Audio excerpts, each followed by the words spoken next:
as a file for every person who we know, and everything about that person is saved in this particular file, and the file is stored in this particular database. And at any moment in our life, if we want to think about this person and if we want to collect the memories we have experienced with them, we are able to do that in a second, right? We are able to do that effortlessly, right?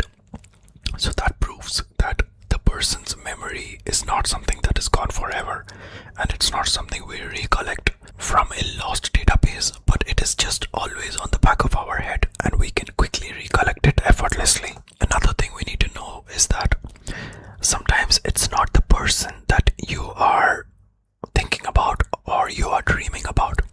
Maybe it is something related to that person. Maybe it is the phase of life that you had when that person was around. Maybe it's the feelings that you felt when that person was around that you are thinking about, and that's why you dream about them. Maybe it's the place you visited with that person that you are missing and you're looking forward to visit soon. It could be anything related to a particular person that is on your mind which makes you think about that person. Sometimes there is emotional residue as well. This can also make you dream about somebody. Maybe you had an unfinished conversation with somebody. Maybe you had an unresolved issue with somebody, and maybe you are looking forward to resolve it. Maybe you wanted to know something about somebody but you were never able to find it out.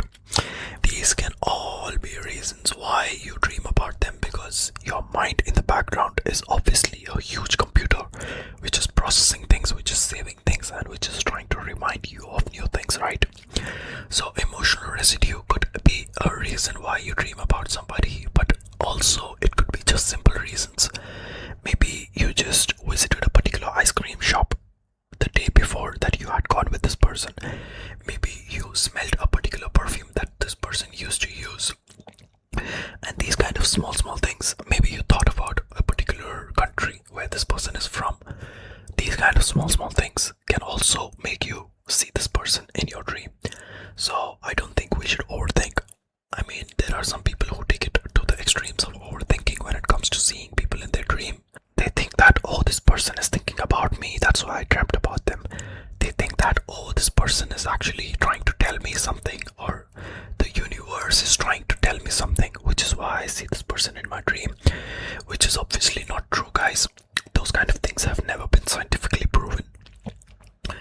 Of course, spiritually we could have such beliefs, but scientifically, from a purely scientific perspective, there is nothing like this. So yeah, I suggest you don't overthink. The next time you see somebody in your dream, it could be something very simple. However, when you're sleeping,